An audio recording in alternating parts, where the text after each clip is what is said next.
Hello and welcome to the very last episode of our 4-part series on the body acceptance book, aka our virtual book club. Yay! Well, yay, and it's kind of sad that it's ending, but it's been a fun journey. Yes, and we will have more projects for you in the future. This week, we're going to talk about chapter 7 and chapter 8, which is your healing timeline, and then beauty and body acceptance and all about that. I'm sure by now you know who we are, but just to reintroduce ourselves, I am Lauren Kendrick. I am the author of the Body Acceptance book. And this over here is our body acceptance yoga instructor. I've now made you that. I'm so for that title. I will be the body acceptance yoga instructor. Yeah, she's very good at it.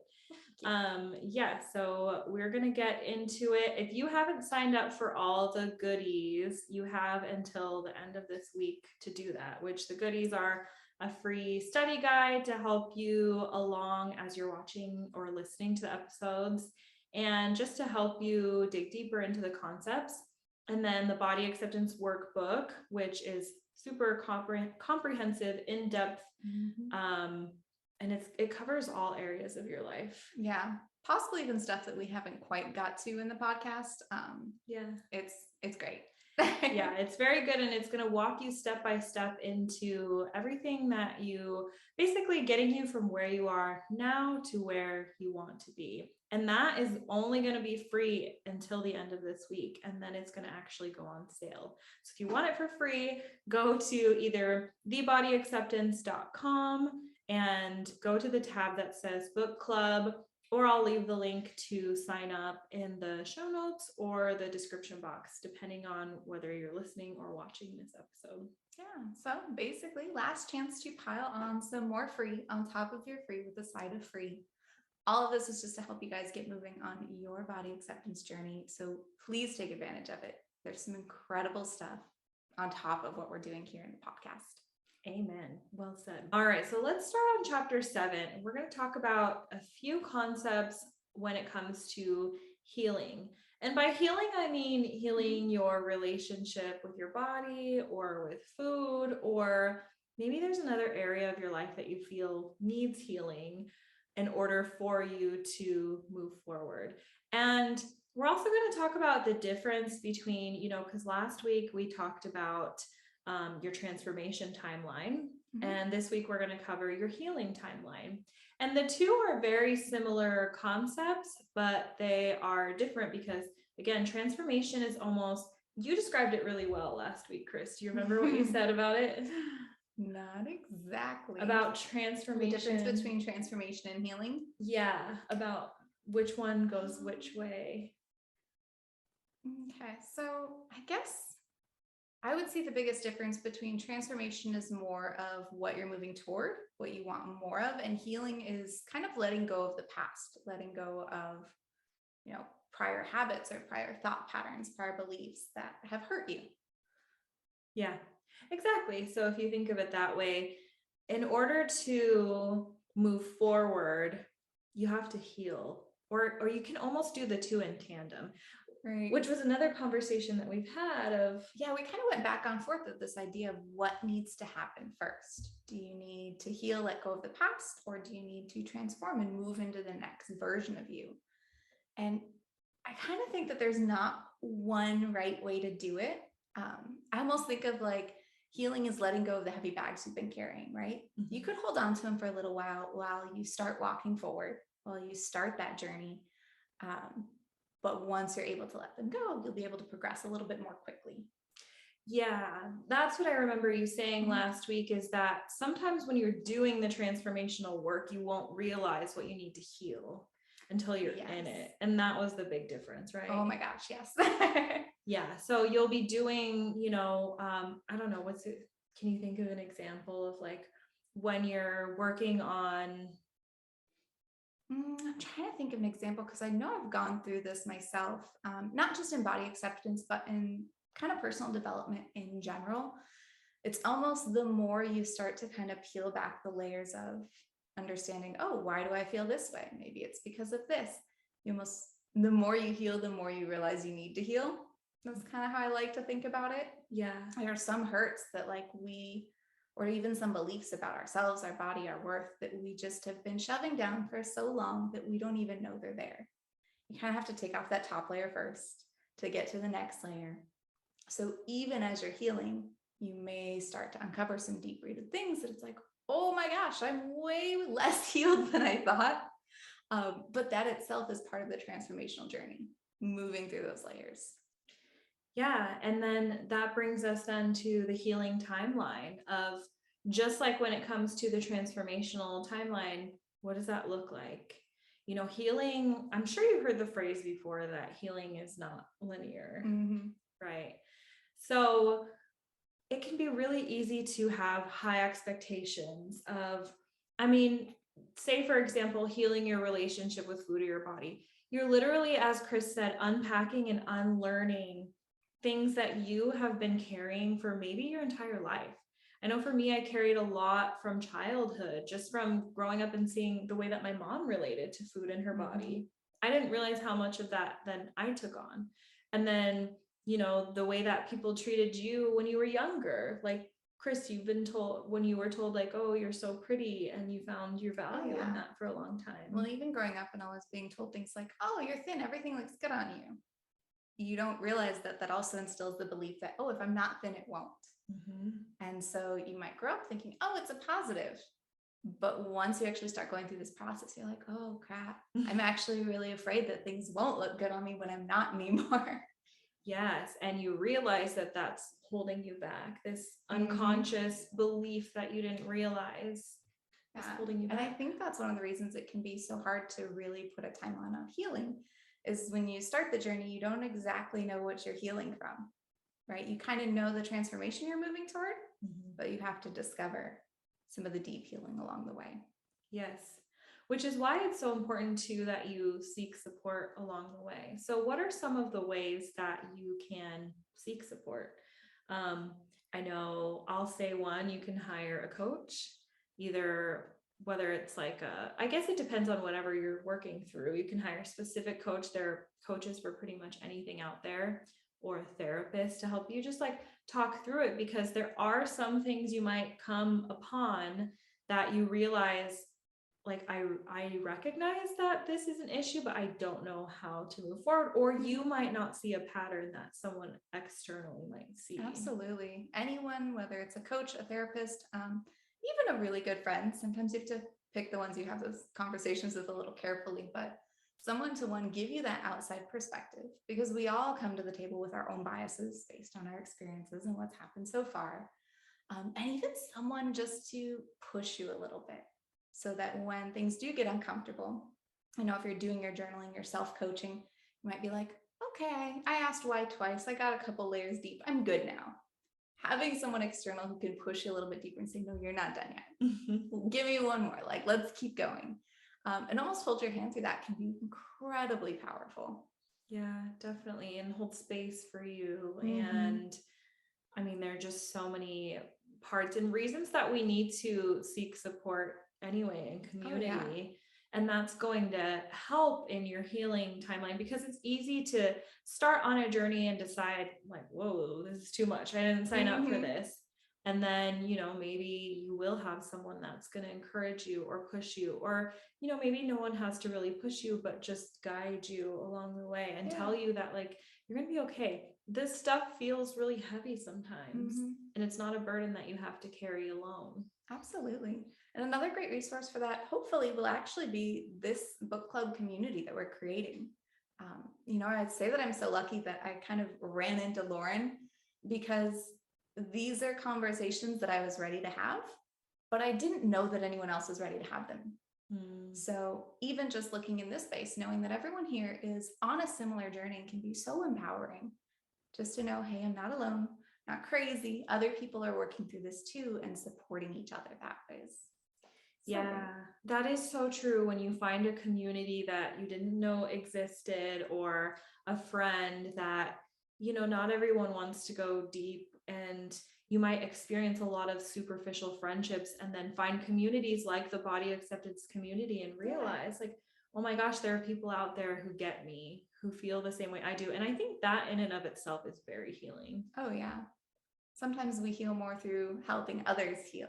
So just even being involved in that community, even if you're not sure where your journey is taking you, what role you need to be in, just plugging yourself into it can be such a huge help. Yeah, just showing up and doing what you can while you can.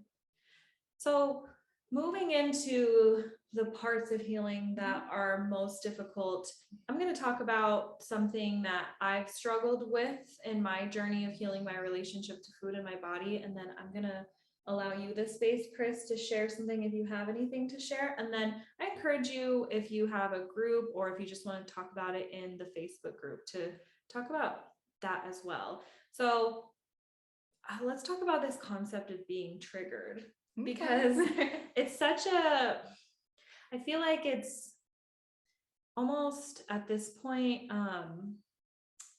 not taboo, but like people kind of roll. It's like something people make fun of now. Yeah, I think it definitely just kind of blew up. And almost the more it was used, the less meaning it held. Yeah, there you go. That's what I'm trying to say.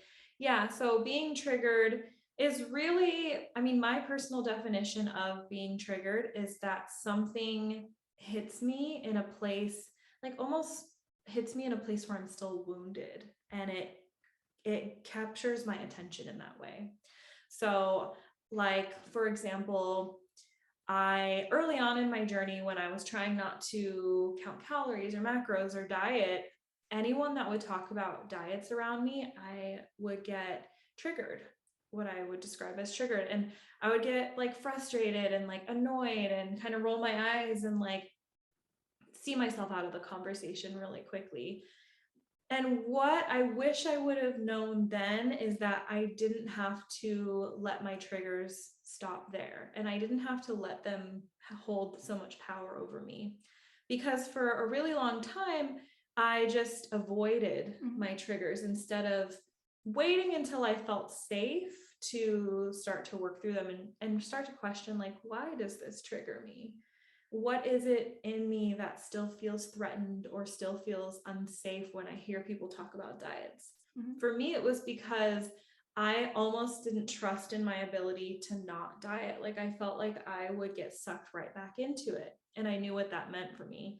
So I was like, I'm just going to run away and avoid it as much as I can. But that was halting some of the healing that I needed to do around food. I needed to step into that and see, like, okay, what are my thoughts around dieting still? And if I did choose to go on another diet, what would that look like? And I had to, like earlier this year, I did Weight Watchers for a little bit just to see, like, just to dip my toes back in the water and just see where I am with my relationship with food. And I quickly realized, I'm like, dang, I'm glad I allowed myself this space to explore that, because I realized like it made me even more firm in the way that I approach food, and that it made me realize like I really am doing what's best for me in the choices that I made. Does that make sense? Yeah, absolutely. And you talk about giving yourself some space. I know there was like time between when you were originally dieting and then when you decided to kind of dip your toes back in. I mean, I know everyone's experience is going to be different, but how did you know that it was almost safe to test it back out? Do you think you could have done it sooner? Those are good questions. Well, first of all, I do feel that I could have healed that part sooner. I think I still held on to a lot of fear.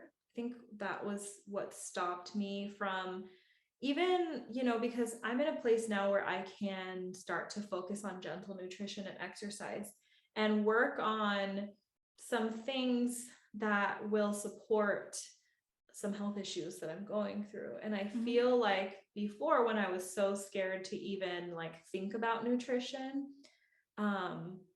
I feel like it held me back for a long time. So I wish I probably could have if I was in a different community that was more supportive.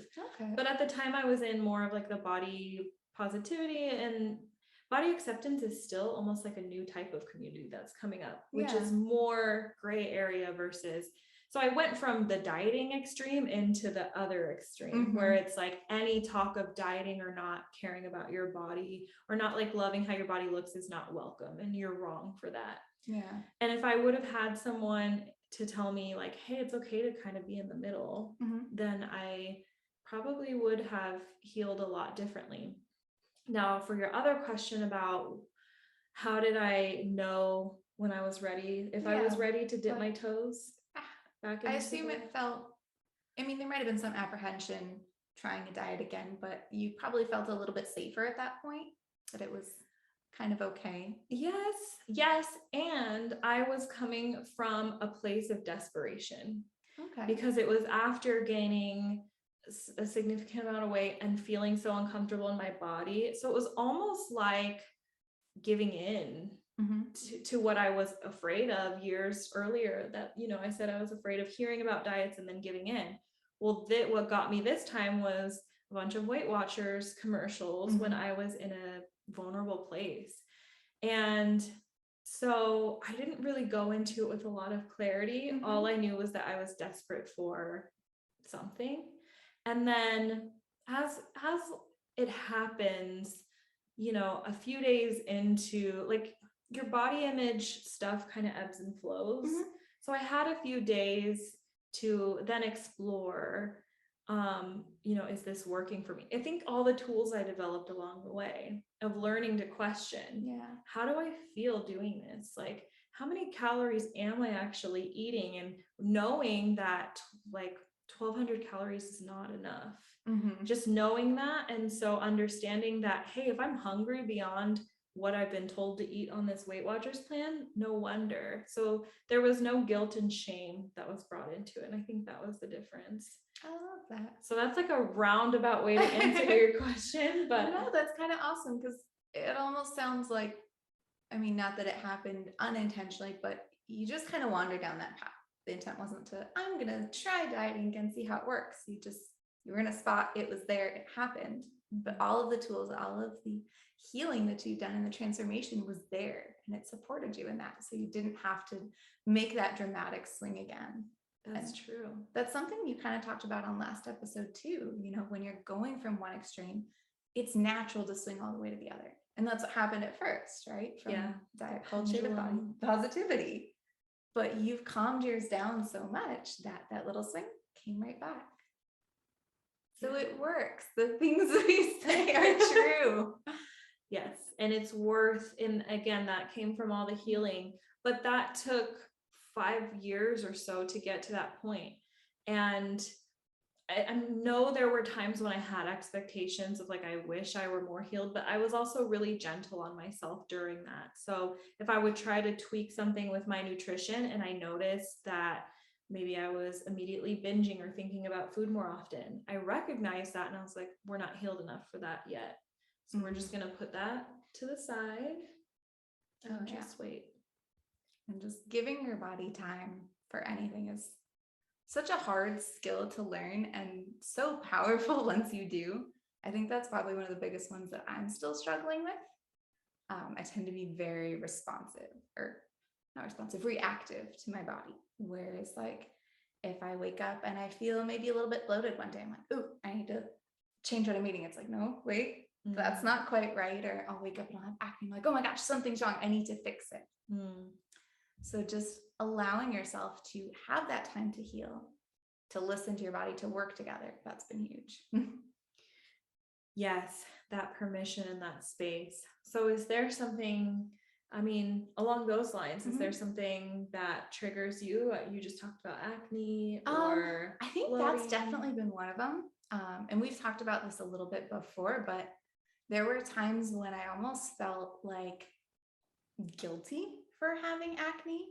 I've been in the fitness space for so long, now as a yoga teacher, but before that, even I did group fitness. I was teaching in a gym, talking to people about their diets, about their healthy habits, about all these things they can do to support and optimize their body, right?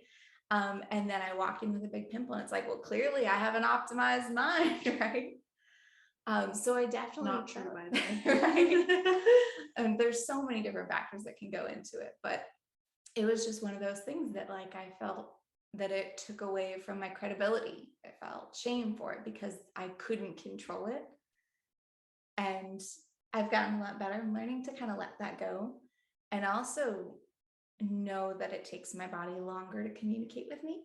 So if it is trying to tell me something through being a little bloated, having a little acne, it's not what I did 5 minutes prior. And anything I do in the next 5 minutes isn't going to change it. Yeah. Learning to give myself that space enough to recognize the bigger patterns. So for me, acne pops up a lot when I'm stressed. That's something that I've always been a little bit of an overthinker, a little more stress than I need. And that's one of the reasons I gravitate so hard to yoga, because it's the exact opposite of that. It's everything that I need to pull back into my life. But that's such a good point. Like, I love how you laid that out of, it's not, we think that it's like, we immediately have to jump in and fix because like, oh my gosh, I've ruined my health with one meal or one thing that I did yesterday.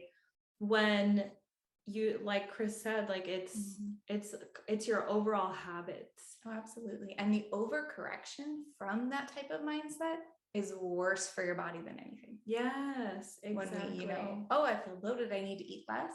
That's going to hurt your body more than just staying on track. Yeah, and recognizing that, like, oh, is there a pattern behind this? And gently guiding yourself if there is, recognizing, and then coming from a place of self-care to start to shift that pattern, or to heal that pattern, or heal whatever's driving that pattern, I guess. Absolutely. We've kind of hit on this in different ways through the other episodes, I think, but it's that first you have to kind of get curious, start to recognize the pattern, understand what's happening in the larger scheme, not what happened in the past 5 minutes. And then you can move into your healing. Yeah. Or just allow it to come up as it does. Yeah. And that's completely fine. So with your acne, Chris, what now when you get triggered by it, like, what's your process? So I don't like it. I don't think anyone wakes up is like, oh, look, a new pimple. Yippee.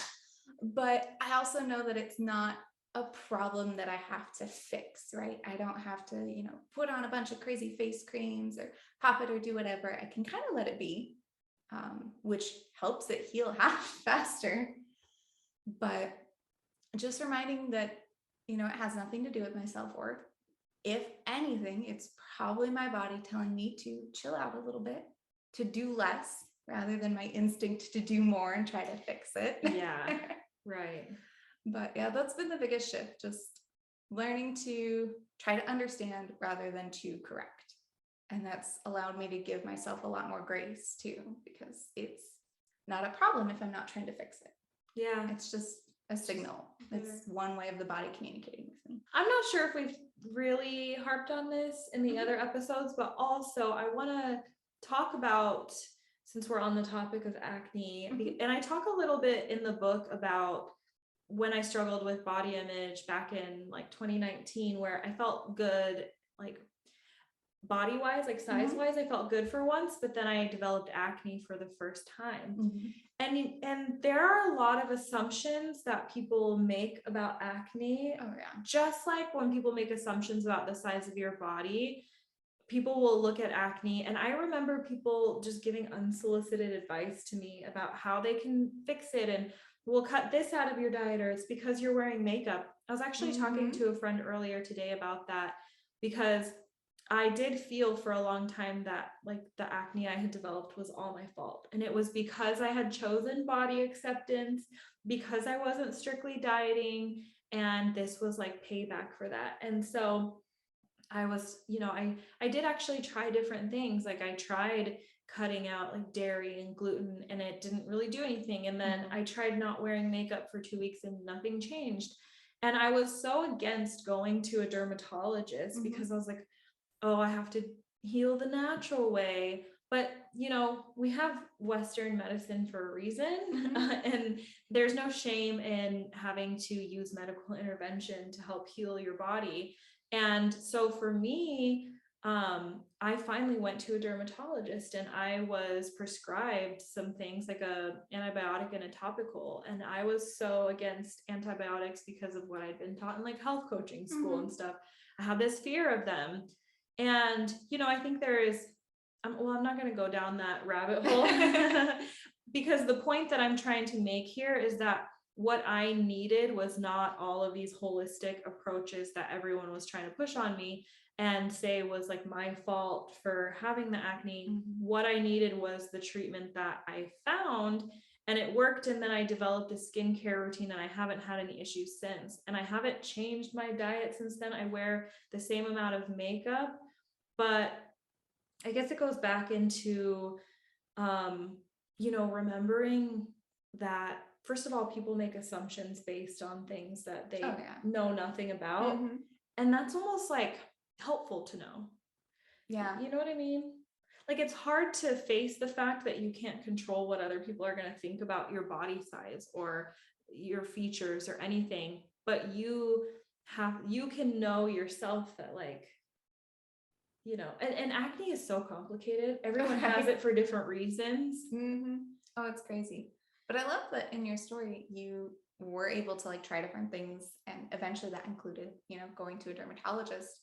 Sometimes that'll work for people, sometimes it won't. But just allowing yourself to explore, figure out what works for you, regardless of what everyone's telling you. Because, I always kind of came from the perspective of if you had this problem and something helped you, yes, tell me about it. But that doesn't mean it's going to fix me. And I think that's kind of the grain of salt you have to take with all of this. Some people are going to give you terrible advice regardless. Some people give you good advice.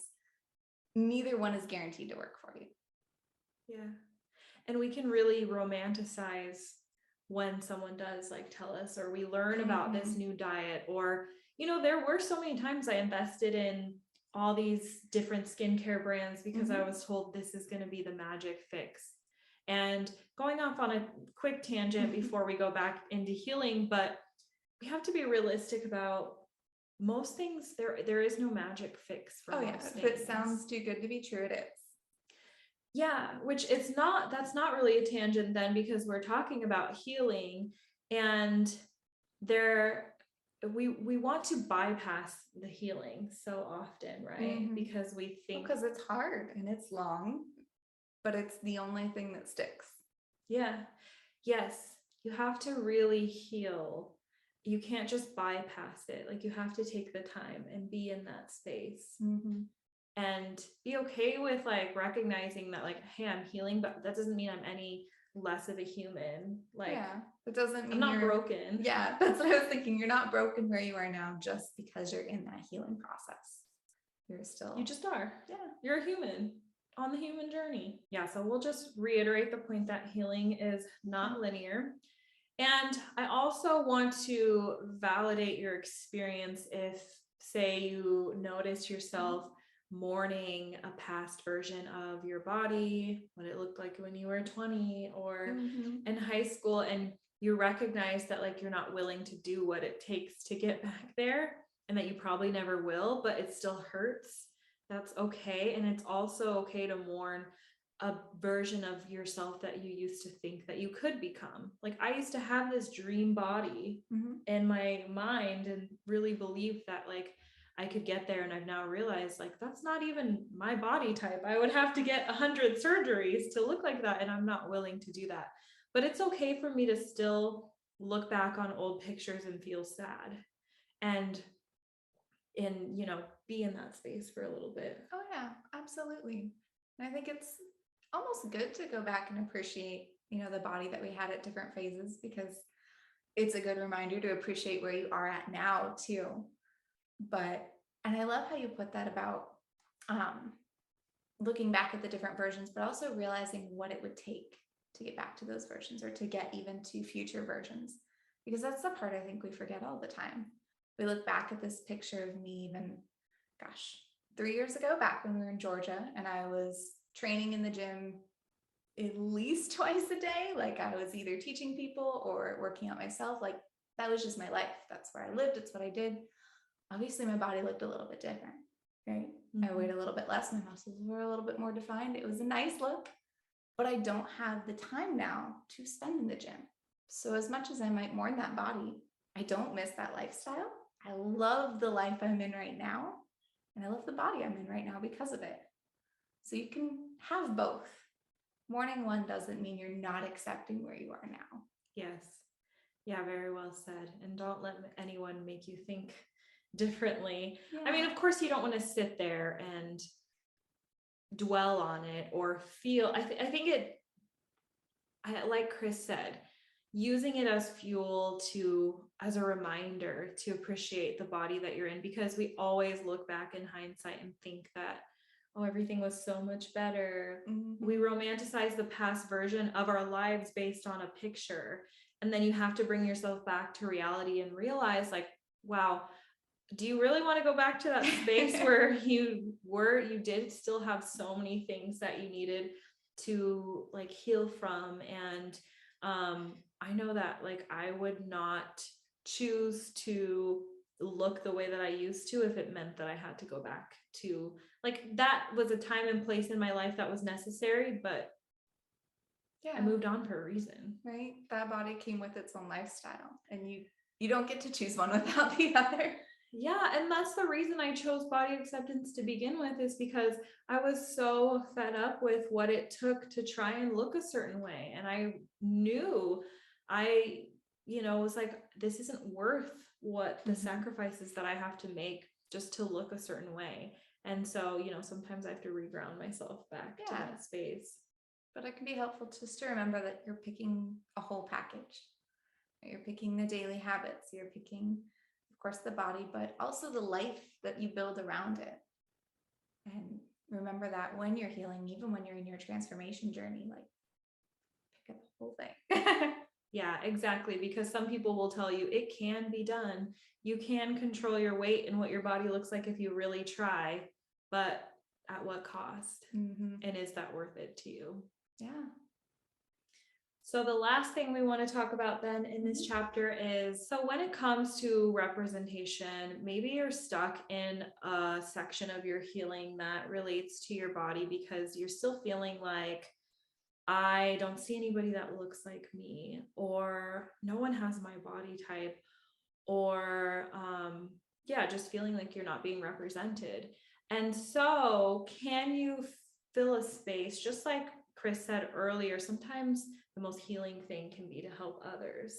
So if you're unable to find representation of your body, is there a way that you can become that representation, or decide that, like, you know what, I don't need permission to just show up and just be me in this body that I have? Oh, absolutely. And I think when you do that, you'll start to find those people that you're looking for. Like, as you move in through different phases of your life and your body, it makes sense that the people, the social circles around you, the things you expose yourself to are going to change.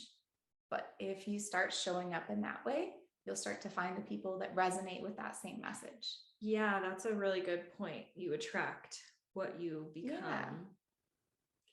And social media algorithms have gotten really good. So scary good sometimes. Yeah. So type in just the body acceptance hashtag into Instagram, and then you'll start getting more and more, things added to your feed, or suggestions added of people that are committed to representing a wide range of bodies. Yeah. And I think just taking that time to kind of curate your social media to support wherever you are in your healing journey is so powerful. Even mine, I kind of decluttered my feed a lot when we first moved here, and I'm only now starting to kind of find the people to fill it back up with. But now Instagram's one of my favorite places to hang out. It's a motivating, inspiring, entertaining place.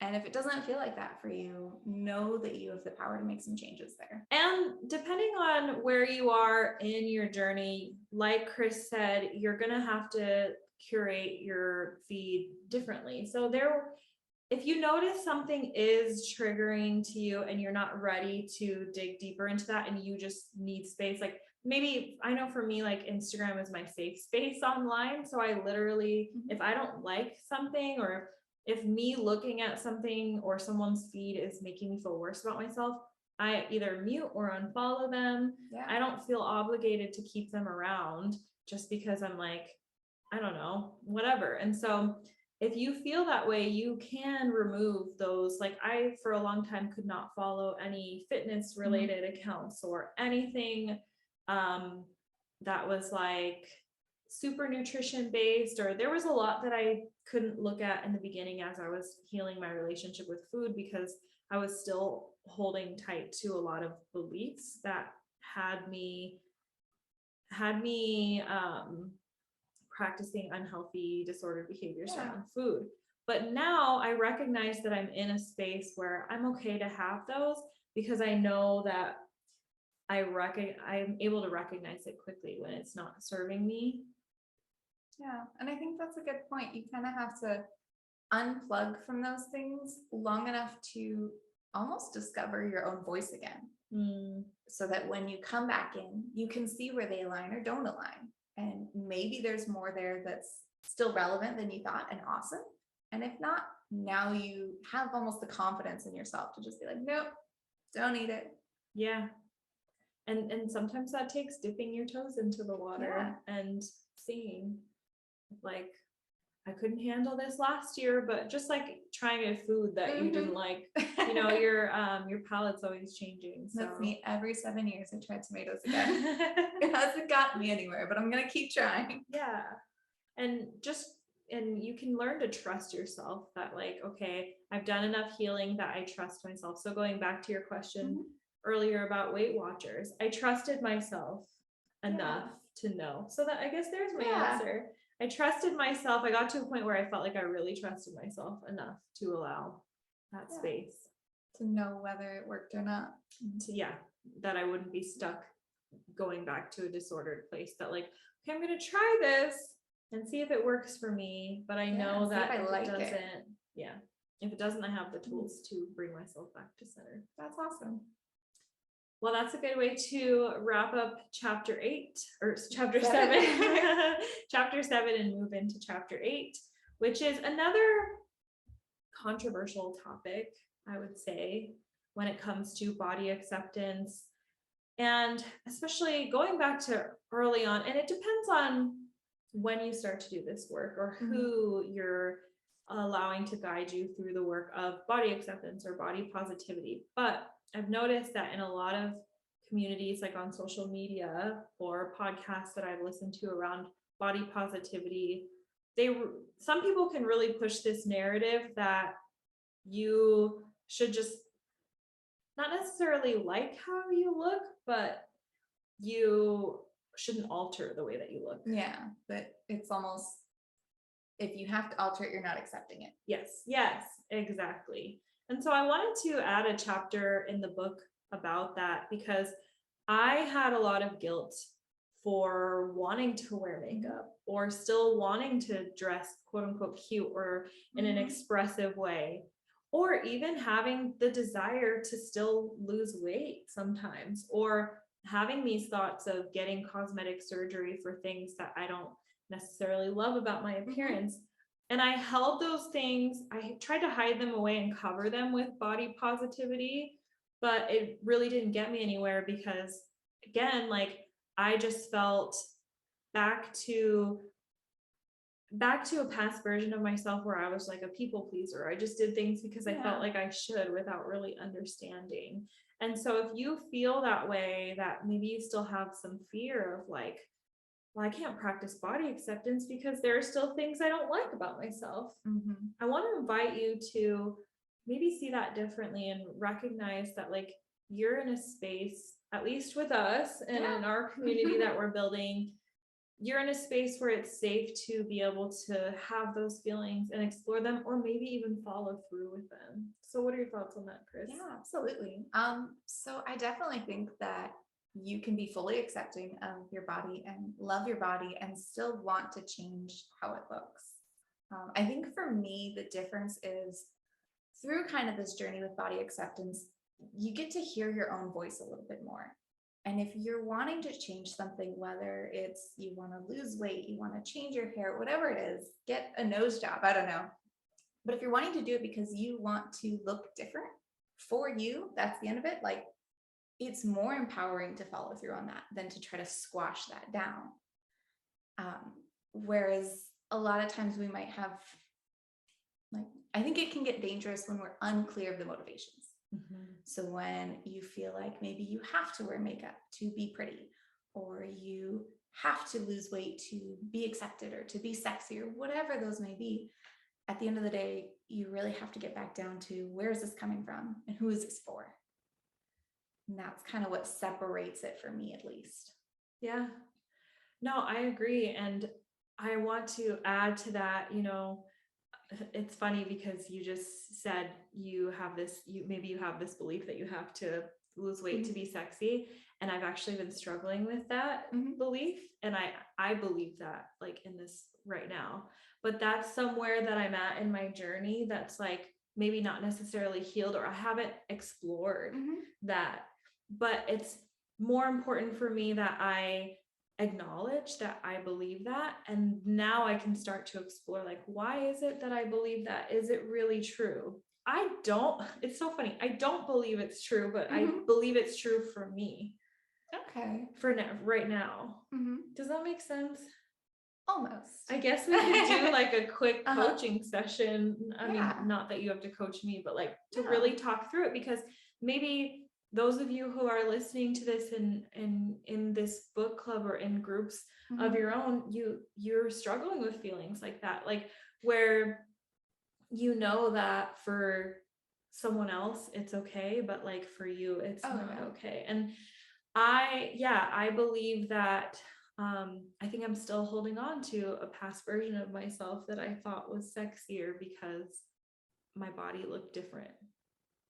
So do you think sexiness comes from just your appearance? No.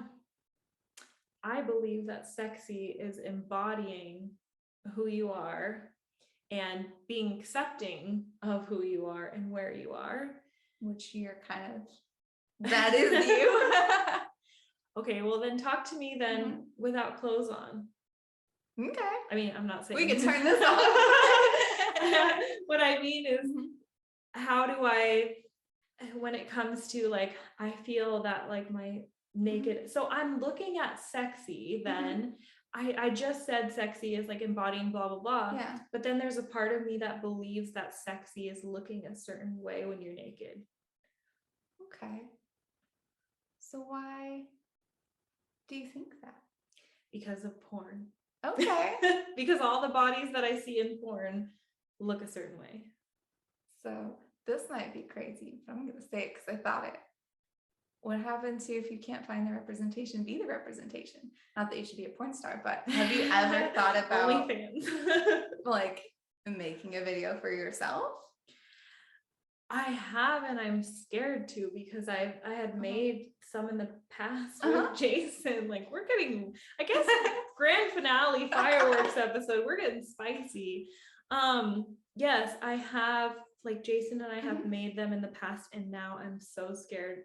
I think I still am scared to face the body that I'm in right now. Okay. And I think that's part of it. When was the last time you talked to her naked? I don't. I avoid her naked. Maybe that's a place to start then. Oh, Chris. I think you're absolutely right, because I, turn away in the mirror, or like if I'm naked, like, getting in the shower, I turn away from the mirror, or if I'm masturbating, I look at my boobs, but nothing else. I don't want to look at anything else. Okay. So maybe it's just because I haven't been exposing myself.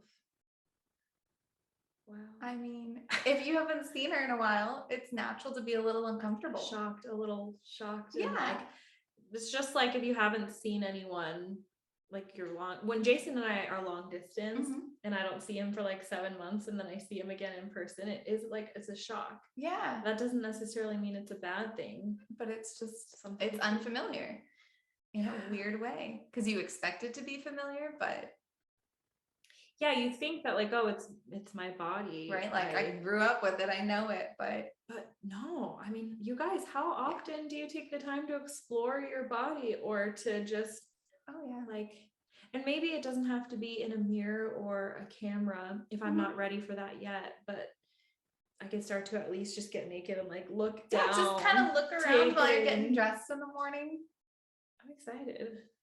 Yeah. I'm gonna try this, and I'm gonna do it maybe in a way like turn on music that makes me feel like Like that I Am Woman song that's trending right now that I showed you. Yeah. Maybe dance around a little bit. Yeah. Because I was gonna say that's what I think of sexy. It's not just the body, but it's kind of what you do with it, like the confidence that you walk into the room with, or and that's almost been a struggle for me. Like I was always very quiet, like not very bold, very confident. So I had a hard time feeling sexy in that respect. And then you say that, and I'm like, Lauren's super confident. What's she worried about? Yeah, you'd be surprised at what people are thinking in their heads. But I think that's kind of the point we were making earlier. Like we're all dealing with the same things, and that's one of the reasons I'm so excited about this book club. You know, partly because I get to talk to my friend about it, but hopefully you guys get to see that you're not alone. We're all going through some shape of it. I'm the fucking girl who wrote the book Body Acceptance, and I'm talking about how I don't feel sexy naked, but this is why I like to give the space to these conversations, because what if I didn't? What if I just pretended all was well because I was supposed to be the quote unquote expert? Oh yeah, because then I would feel that at some point and I'd be like, oh, I can't talk to Lauren. She's got it figured out. I don't got to figure it out. Yeah. But and I don't think you ever fully have it figured out because it fluctuates too throughout your life. That's why your healing journey always continues and your transformation journey always continues, because things change. Yeah. As long as you're still breathing, you're still changing. Yeah. Like we're designed that way. Yeah. As humans. Okay. So sexy music, candles, like I'll date myself a little bit. Ooh, I like it. Yeah. That's a good way to put it. Yeah.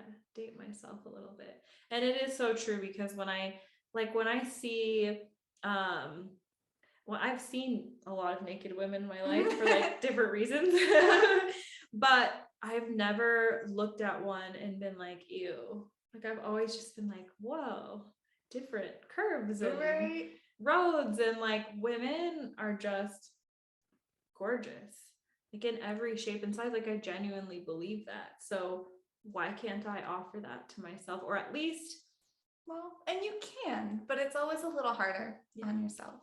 Whatever it is, I think we're always harder on ourselves. Yeah. Yes. Very true. Okay. Well, thank you for that coaching session. Anytime. I'm really excited about that because I've been hung up on that one for a little bit, and I haven't told anyone really yet. I'm excited to hear how your dates go. Yeah, I'll keep you updated. All right. So just like we demonstrated, when you have a desire to change your appearance, or you feel that you might be more worthy if you looked a different way, it's important to give yourself the space to explore that thought process judgment free, because I mean, look at how like quickly we were able to come effortlessly, like because I had someone outside of me to guide me. Or if I wrote it down in a journal, what would that look like? Well, because you were willing to put that out there and ask those questions. You know, I might have helped with the questioning, but you can kind of do that for yourself too. Yeah, and I didn't judge myself. Chris didn't judge me, which was really helpful. She wasn't like, Lauren. And that's another thing, is you maybe someone doesn't judge you, but maybe they shut you down or invalidate you.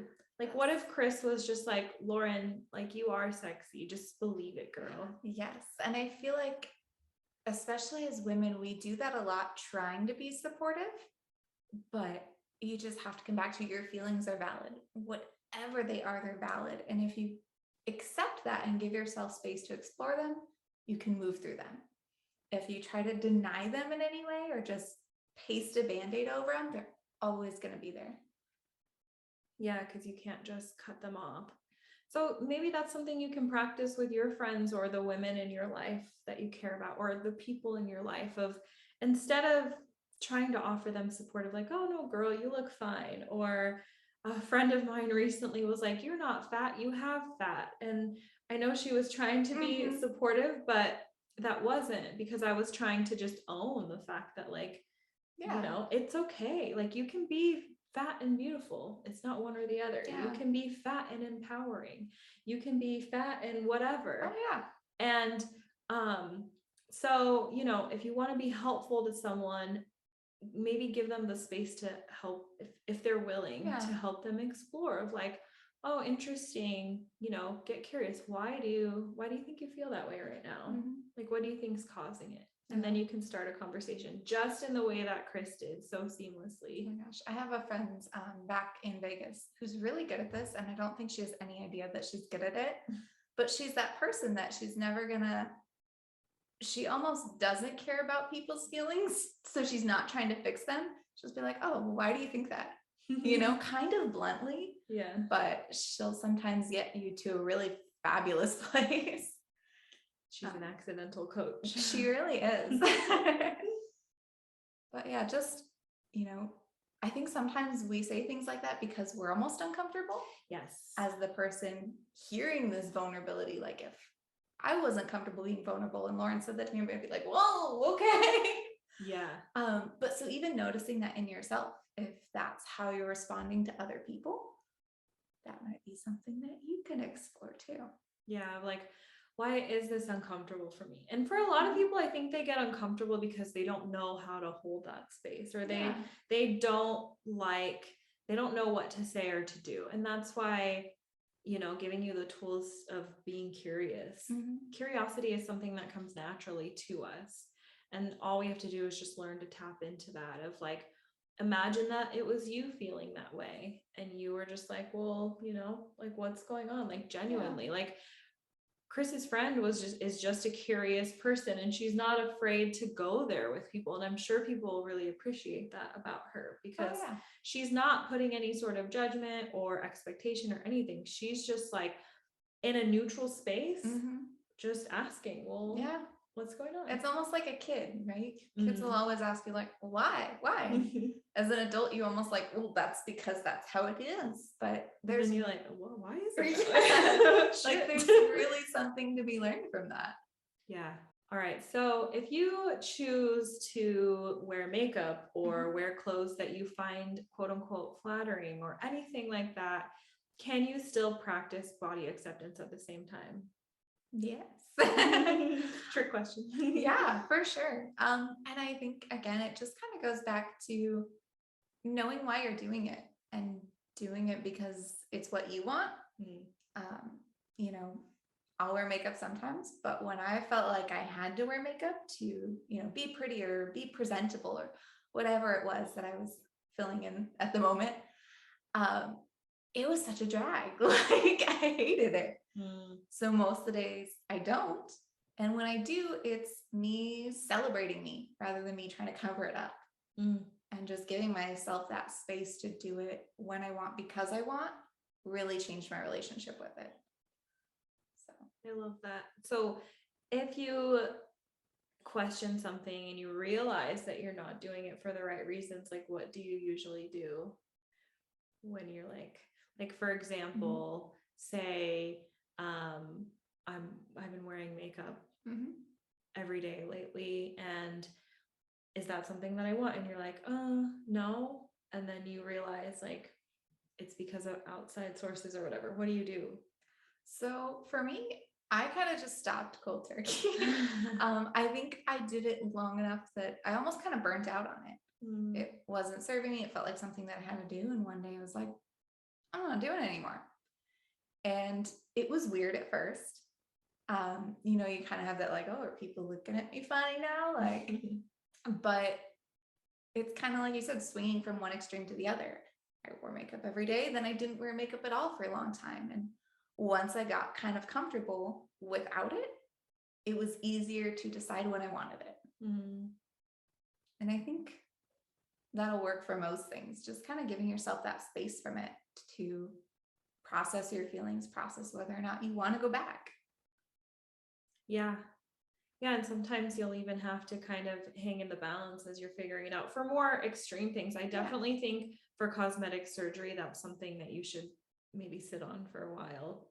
There are things that I've been thinking about and sitting on for quite a while. And I honestly think that I doubt I'll ever get anything done. But if I did decide to, like, say I ran into a bunch of money or something, like there would be no shame in that, but I would still take the time to weigh the risks and the pros and cons and decide like, you know, if I do quote unquote fix this thing about my appearance, is it just going to transfer onto another part of my body? And then I think sometimes surgery also can offer us this belief that like we can fix anything. And so you start down this rabbit hole of like, okay, well, I fixed that, now on to the next, and you're putting yourself at a high level of risk.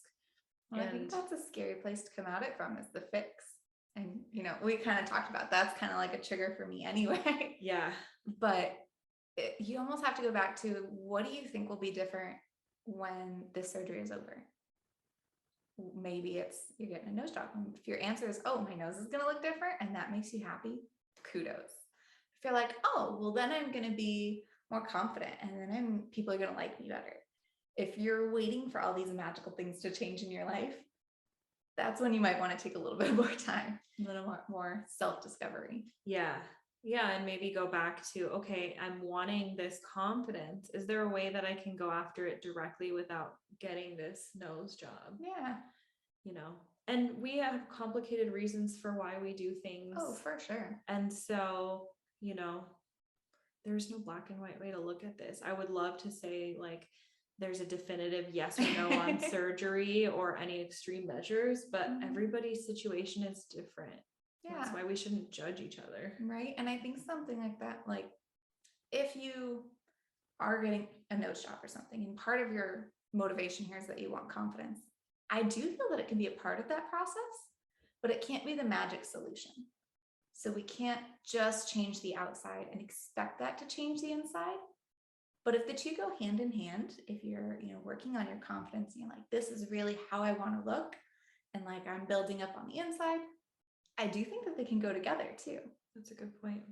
Yeah, I've known some people that did get like something like a nose job or a feature of theirs that bothered them for their whole lives, and they got the surgery and they're really happy, and they're glad that they did it, and there are no regrets. And then there are people that do certain things for, you know, whatever reason, and then they decide that they regret it. But again, you won't know until you actually do it. True. So that's why it is important that as much as you can beforehand, you try and take a look at the overall picture. Yeah. And is there anything here that I can work on first? And if that still doesn't feel, if I still feel that I want this thing, then I can go for it. Absolutely. Because if you just, you know, tell yourself, oh, that's not a possibility because I accept my body, you're almost kind of not listening to yourself. You're pushing down that want or desire. Yeah. And all of your feelings are still valid.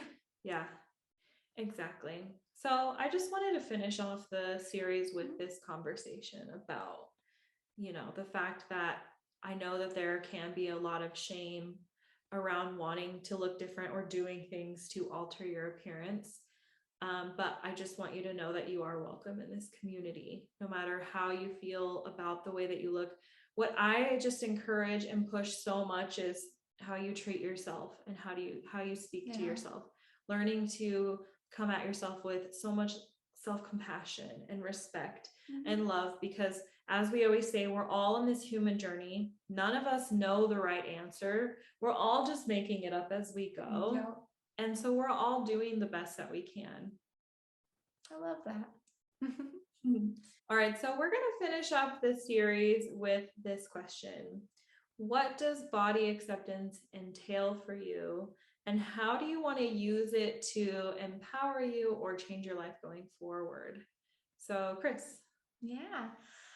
So my body acceptance journey has really been about just kind of reconnecting with my body. I talked a lot about how I used to try to fix all the problems, you know, whether it was a headache, whether it was acne, whether it was weight gain, felt like I had to fix it. Like my body was this separate thing, and I almost like a child that I had to take care of, right? And through body acceptance, I've really kind of realigned and realized that we are working together. We are on the same team. We're communicating with each other rather than trying to correct each other. And that's been really empowering, just to, not feel like I'm working against something and actually feel like I'm supporting myself. So yeah, it's been a really big shift in helping me spend more time on things like self-care or making myself a priority, which has actually helped to increase my self-worth and how much I value my own opinion. So it's been nice building myself up that way. I'm just soaking that in. 'Cause it's all so beautiful and you articulated it so well. Especially, I just like the idea of that you're in partnership with your body and you're one. And it's so easy to think of your body as something outside of you. And really, it's just like a part of you. And the more you realize that, at least that's what I'm hearing from you, is the more you realize that it's a part of you and it just flows. Like the way that you great word for it. Yeah. Really? Okay. Yeah. The way that you treat yourself, it just all flows so much more smoothly and you start to value yourself more. And then you make choices out of self-love. Yes. And I think so many people think that body acceptance and, you know, anti-diet is like anti-health, but it's just, I think once you start to practice it, you realize it's so the opposite. Yeah. Because then you want to take care of your body. And it almost takes things like, you know, taking time to, one, make myself breakfast, but also sit down and eat it separate from work. Like that's no longer an extra to do that's weighing down my day. It's something that I want to do and I feel good about doing. So it actually starts to make it easier to take care of yourself. Yeah, it doesn't feel like a burden anymore. Exactly. It just feels like it's something that just enhances your life. Like you're looking for the energy and the joy, and you're thinking it's found in specific things when really it's found in connecting with yourself and your body. That's where I find it when I'm most present. Right. Like I was out there searching for all these things and now I'm almost creating them. Yeah. Inside of yourself. Yeah. Which is, beautiful. Okay. How about you? Okay. Well, I think over the years it has changed so much. Obviously shifted, transformed. It's been quite a journey. So where I'm at right now with body acceptance is, wow, I can't even answer my own question. I'm trying to like really give a like real thought out answer of how I'm using body acceptance right now. Well, that's a big concept. There's a lot to it. Yeah. So sometimes it's hard to put into words. Yes. I really want to use it. I guess I'll talk about like the future and what I'm doing with it, like where I'm hoping to move forward. I want to use it more and more to, just like Chris said, connect with myself on a deeper level, because I want to be a more embodied, sensual, like, I think I know it's the tool that's going to help me create I'm already creating the life. See, I can't even, Chris made it look so easy to answer this, but I'm struggling so much to put it into words because it really does, like, it just means that much to me. Yeah. Simple answer, I want to be a more embodied, sensual, turned on version of myself. Yeah. Because to me, that means that I'll be more present. And when I am more present, I experience more joy and more pleasure and more connection with others, connection to nature, connection to myself. And in my opinion, that is what makes life worth living. Absolutely. I love it. Well, not to get like too spiritual or woo-woo, but like, I do believe that we all have a power inside of us. And the more you accept your body, whether it's your physical or your mental, like the more you accept what is you, the more you can tap into what is you, the more you can pull out and create and just like a little flower blossoming open. Reach your full human potential is what I'm hearing. Yes. And that's what I want. I want to die without regrets, and to know that like I've been given this one body, maybe this one time on earth, who knows? Again, nobody really knows the right answer. It's all you've got for now. So making the most of it. So you have to live as if it's your only life until you know otherwise. So that's what I'm doing. Yes. Okay. I love it. I think we did it. Yeah. Wow. That's crazy. I feel like we've just been recording for months and months, but here we are at the end of our series. So if you have joined us and you made it this far, we really want to just congratulate you, acknowledge you for showing up and doing the work. Excuse me. Even when I know it's not hard, it's hard. Some days it might be easier. Some days it's going to be really hard. My brain's fried at this point. But I think that also through this process, I've felt like more connected to Chris and more connected to you guys watching. And so, you know, I hope that you feel that sense of community and love radiating from us and from each other if you have connected. And I hope that we'll just continue to work together and build this community into what we know that it can be. Oh yeah, we will. And who knows what it'll look like in the future. But yeah, just let us know how you enjoyed this. We would love to connect with you guys, whether it's through the Facebook group or if you just want to reach out to either of us at any point, share an aha, share a story, like just know we're here. Yes, and I am on Instagram at Lauren M. Kendrick, and that's the best place to reach me in my DMs. Yep, Instagram's a good one for me too. You can find me at yogachris.okinawa. And I will leave our handles below or in the show notes. I am having a hard time saying goodbye because I'm really bad at goodbyes, but I think we've covered everything that we need to. Yeah, maybe not a goodbye, just to see you later. And thank you so much for being here. Hasta la vista, baby.